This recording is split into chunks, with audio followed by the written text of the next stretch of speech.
47 minutes. I said, I'm going to do 9. That's what that felt like. Okay, All right then. I'm all yours.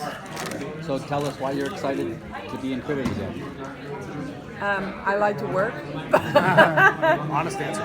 You know, and I just thought it would be fun to revisit it. I wouldn't revisit a lot of my films. I wouldn't redo Cujo or E.T. or, you know, but I read the script and it was a really new take on it. And I got to be a real badass in it and be a bounty hunter and, you know, take all of them out. And it just felt right. And then I found out we were going to Cape Town, South Africa, and then I was really in. I shot a movie with Tim Curry down there years ago, and it's like one of the most beautiful places on earth. Did they recognize you when you came back? No. You've done a lot of genre films, obviously. You think? I think, just a couple. Is it something you like or just something you fell into? I fell into it, and I do like it. I like to play a lot of emotional roller coaster stuff. And the horror, sci-fi genre just really gives you an opportunity more than any other genre to do that. Were you surprised when you heard that Critters was getting rebooted? Did you think that was like 30 years ago? I was, but it seems to be the era of reboots. So I wasn't surprised that sci-fi was involved in bringing it back. You know, it's a good mix. And I'm out on the convention circuit a lot, and the fans really love Critters. So there's going to be a lot of support for this film. Yeah, Andy Machete, who directed It, said last night he wants to remake The Howling. You should give him a call. No, thank you. I think we did it right the first time. I think so too. You know, and like if we remade Cujo, they do it all with CGI and it wouldn't be the same film at all. So, how would you compare making Critters today and compare it to when You it know, was actually, special effects and that's a really good question, but there wasn't a lot of difference because we worked with the puppets again. We didn't do CGI; it's all puppet work. They just had a lot more of them ready to go because they knew what we were getting into this time. And of course, you know, we had different people working with the puppets. We have a few of the original puppets that are in the big ball at the end, puppet ball. But really, technically, it wasn't much different.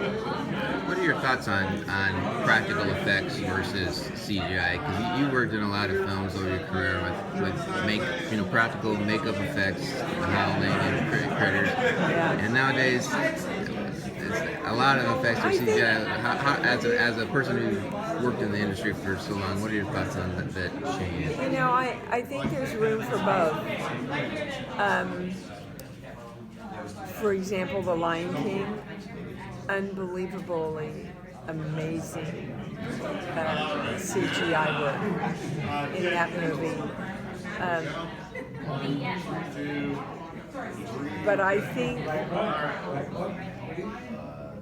think when an actor has to really interact, like in Cujo, and the whole story is around that, there's just a different feel when you're working with the real thing. It's a whole different experience for an actor.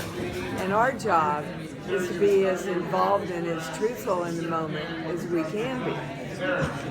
And it's just a lot easier when you have the real deal to work with. I mean, I can't imagine, it would be my job to imagine, but I can't imagine being as terrified to something that I can't see and I can't hear. The dogs, just the sound of the dogs in Cujo was, you know, so frightening.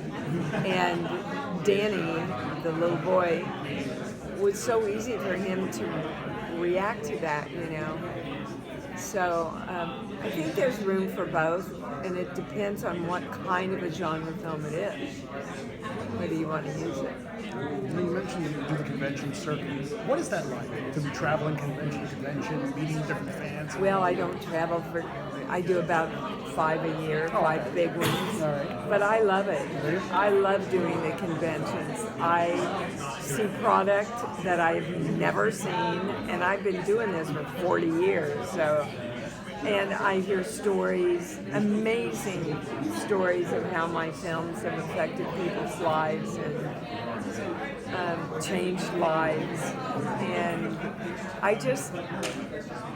I love the horror fans. They're so faithful and they're so involved in what you've done, and I don't know. It's like getting together with family for me. A lot of actors do it for the bucks, you know, and the bucks are great. But I just really enjoy the humanity of it. So it's been a couple years since you were in a Critters film. Did you ever think you would reprise the role as Helen Brown? Never. Never? Never occurred to me. You know, I don't think we really think about that. We just take the offers and the ideas as they're presented to us. I mean, I get asked all the time, do you think there'll be a sequel to E.T.? No, I don't. But I never thought when we did it, oh wow, down the road there's going to be a sequel. I just don't think creative people think that way. Studio people think that way, but creatives don't. I was just wondering, what is your favorite genre to watch at home when you're not in it? What do you like to watch? I like a really good drama without a lot of violence. I think Law and Order is a perfect mixture of really smart writing, great acting, but without a lot of violence. You don't see a lot. It's intelligent. It's intelligent drama. I like that show too. I love New Amsterdam. You know, shows, good drama shows. What I always tune into. Yeah. Well, I was going to ask you just, what you mentioned E.T. before. Is that still mind-blowing to you, how big that movie is? Well, I'm kind of used to how big that movie is now, you know. I don't mean now, But, oh, sure. It was, I mean, who knew it was going to take over the world? It really is our Wizard of Oz, you know? But did anybody think about that when we were doing it? Not at all. You know, you just go in, you want to do the best you can do and make the greatest product you can make. And then you go home and wait for the next one. And when it comes out and it's a big blockbuster, then it's a lot of fun. What would you say is your favourite genre film that you've done? Cujo. Yeah? Yeah. Not to do. Right. It was hell to do. It's the hardest thing I've ever had to do. But I just think, just really proud of my work in it. I think I went as far as I could go, as truthfully as I could do it as an actress. Were you ever really surprised by the success of any of these movies? Like, for instance, when you were working on Cujo, did you have a sense that this was going to be something big, or were you? No, you know, when I did 10 with Blake Edwards, I said, oh, Mr. Edwards, this is going to be such a big hit. And he said, honey, if we knew what made a hit, we'd have a lot more of them. So again, we just go in to do the best we can do. And, I mean, we knew we had something special with E.T. Just the script was just beyond amazing. Do you remember the first time you read that script? I do. I had to go to the studio behind locked doors and read it. And I called my agent and I said, you know, I don't think this is going to do a lot for me, but I think it's going to do a lot for the world and I want to be a part of it. Did it end up doing it?